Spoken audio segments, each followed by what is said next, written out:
بالله من شرور أنفسنا ومن سيئات أعمالنا من يهده الله فلا مضل له ومن يضلله فلا هادي له ونشهد أن لا إله إلا الله وحده لا شريك له ونشهد أن محمدًا عبده ورسوله أرسله بالحق بشيرا ونذيرا أما بعد فإن خير الحديث كتاب الله وخير الهدي هدي محمد صلى الله عليه وسلم وشر الأمور محدثاتها وكل محدثة بدعة وكل بدعة ضلالة وكل ضلالة في النار أعوذ بالله السميع العليم من الشيطان الرجيم بسم الله الرحمن الرحيم يا أيها الذين آمنوا اتقوا الله حق تقاته ولا تموتن إلا وأنتم مسلمون وقال تعالى إنا نحن نزلنا الذكر وإنا له لحافظون وقال النبي صلى الله عليه وسلم يأتي على الناس زمان لا يبقى من الإسلام إلا اسمه ولا يبقى من القرآن إلا رسمه معزز سامعین کرام، ابھی جو حالات ہیں ان حالات میں بھی اگر ہمیں اور آپ کو اسلام نہ سمجھ میں آئے، قرآن پڑھیں اور قرآن نہ سمجھ میں آئے، تو اس سے بڑھ کر زیادہ بدنصیبی ہمارے لیے کوئی اور دوسری نہیں ہو سکتی۔ کیوں کہ قرآن کریم کو اللہ رب العالمین نے حالات کے مطابق وقتاً فوقتاً حسب ضرورت نازل فرمایا۔ جیسی ضرورت آئی ویسی کچھ آیتیں اللہ رب العالمین نے نازل فرما دی۔ چونکہ قرآن کریم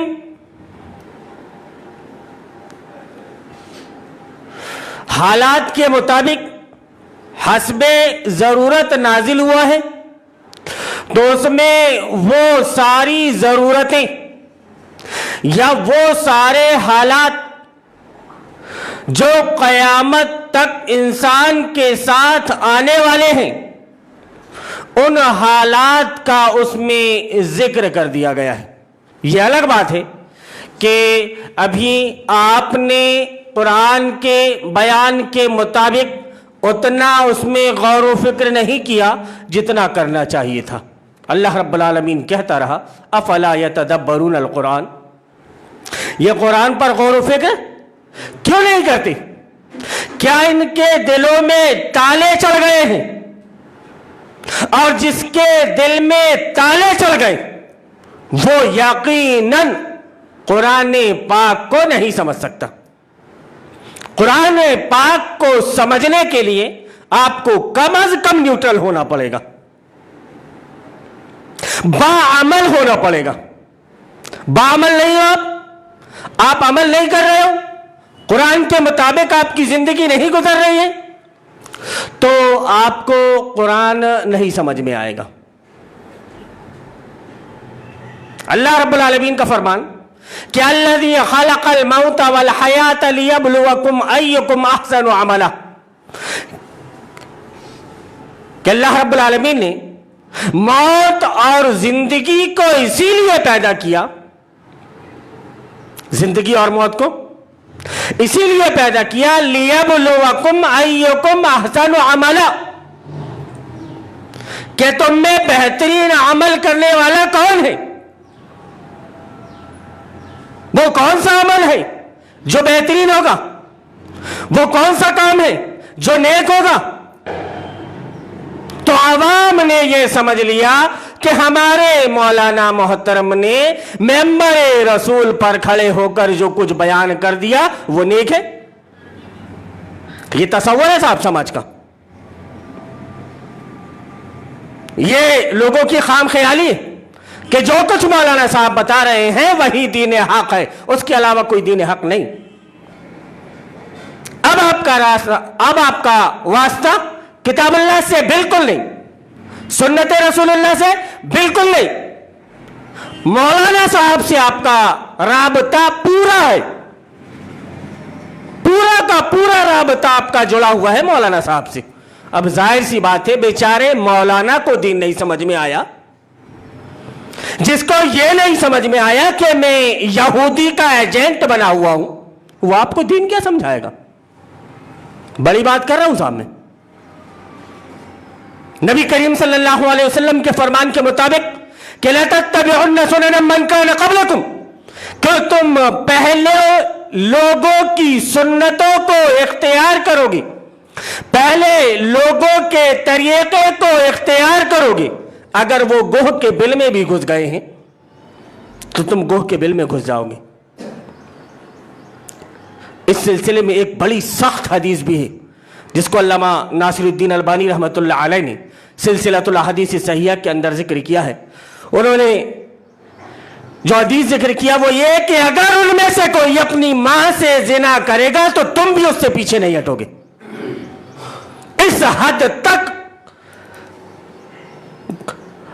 آپ چلے جاؤ گے، اس حد تک آپ اتباع کرو گے، اس حد تک آپ نقال ہو جاؤ گے، اس حد تک آپ دوسری قوموں کی پیروی کرنے لگو گے۔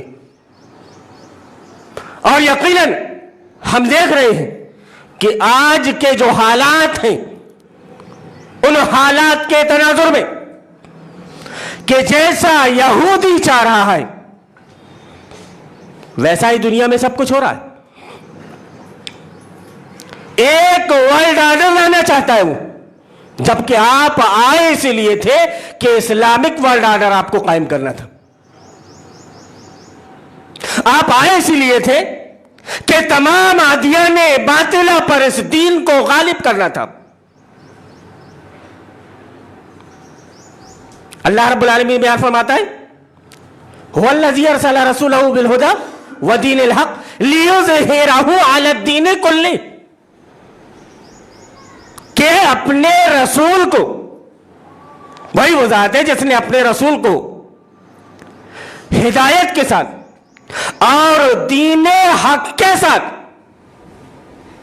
مبعوث کیا یا بھیجا تاکہ اس دین حق کو تمام کے تمام ادیان باطلہ پر غالب کر دیں۔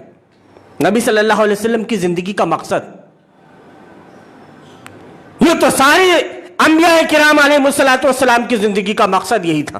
وَلَقَدْ بَعَثْنَا فِي كُلِّ أُمَّةٍ رَسُولًا أَنِ اعْبُدُوا اللَّهَ وَاجْتَنِبُوا الطَّاغُوتَ، سارے انبیاء کی زندگی کا مقصد کہ عبادت صرف اور صرف اللہ کی ہو اور طاغوت سے اجتناب کیا جائے۔ سارے انبیاء کی زندگی کا مقصد ایک، الگ الگ نہیں۔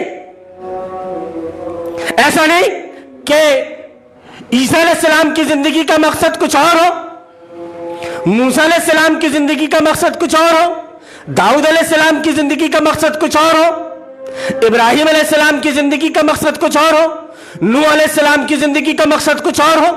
باقی سارے انبیاء کرام علیہ السلام کو آپ دیکھ لیجئے، ایسا نہیں کہ ہر نبی کی زندگی کا مقصد الگ الگ رہا ہو، ایسا نہیں، سارے کے سارے انبیاء کرام علیہ السلام کی زندگی کا مقصد ایک رہا، واحد مقصد، عبادت اللہ کی ہو اور طاغوت سے اجتناب ہو۔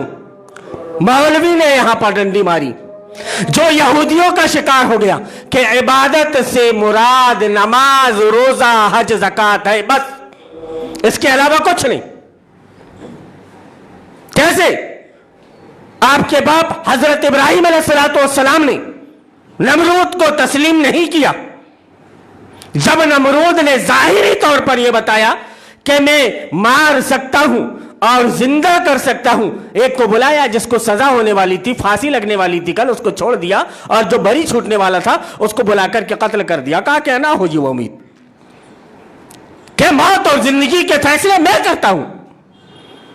ابراہیم علیہ السلام اس کے اس روب میں نہیں آ گئے کہ ابھی جیسے اس نے اس کی زندگی کو, یہ جو بری چھوٹنے والا تھا اس کو قتل کر دیا, مجھے بھی قتل کر دے گا.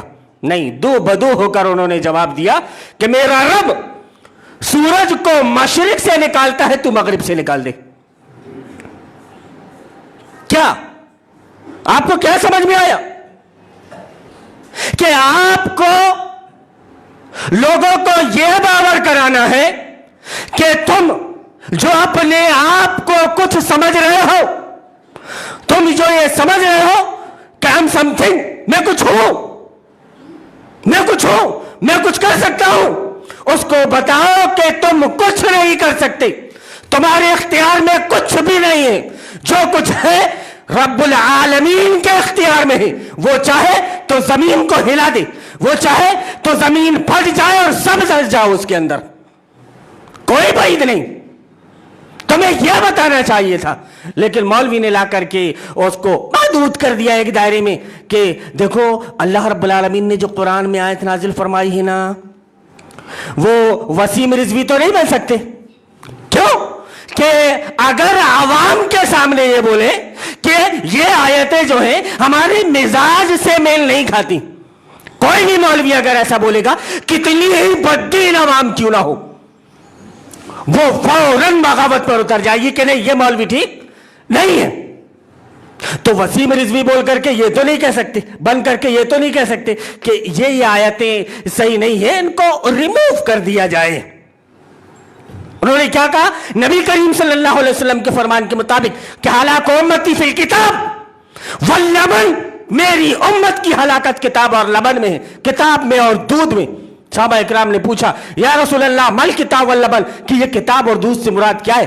آپ صلی اللہ علیہ وسلم نے بیان فرمایا یتعلمون القرآن فیتأولونہ علی غیر ما انزل اللہ عز وجل, کہ قرآن کی تعلیم تو حاصل کریں گے لیکن اس کی تعویلیں پیش کریں گے. اب مولوی کھڑا ہو گیا آپ کے سامنے ممبر رسول پر, کہہ رہا ہے کہ بہت سن رہے ہو آپ یہ آیت, بہت سن رہے ہو آپ یہ آیت کہ وَلَقَدْ بَعَثْنَا فِي كُلِّ أُمَّةٍ رَسُولًا أَنِ اعْبُدُوا اللَّهَ وَاجْتَنِبُوا الطَّاغُوتَ, کہ ہم نے ہر رسول کو ہر امت میں جو بھیجا اس کا مقصد یہ تھا کہ عبادت اللہ کی ہو اور طاغوت سے اجتناب ہو.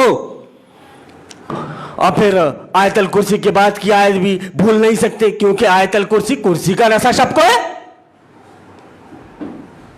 اس کے بعد کی آیت کو بھی نہیں بھول سکتے کہ لا اکراہ فی الدین قد تبین الرشد من الغی فمن یکفر بالطاغوت ویؤمن باللہ فقد استمسک بالعروۃ الوثقی لا انفصام لہا واللہ سمیع علیم.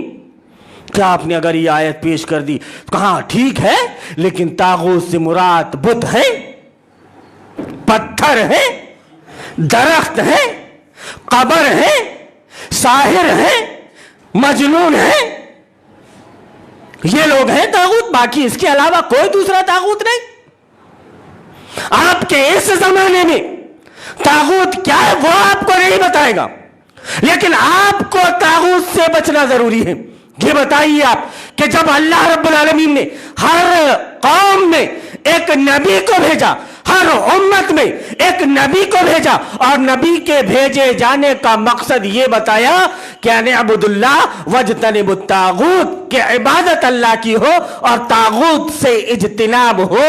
تو کیا ہر زمانے میں اللہ کا بندہ اور ہر زمانے میں طاغوت کا بندہ موجود نہیں رہے گا؟ کیا شیطان صرف یہ سن کر کہ اللہ رب العالمین نے نبی کریم صلی اللہ علیہ وسلم کو اس دنیا میں مبعوث کر دیا ہے, حضرت عمر فاروق رضی اللہ تعالیٰ عنہ نے 22 لاکھ مربع میل پر خلافت کو قائم کر دیا ہے, اتنا سننے کے بعد شیطان خاموشی سے بیٹھ جائے گا, اپنا دفاع نہیں کرے گا, طاغوت بن کر اسلام کے راہ میں نہیں آئے گا؟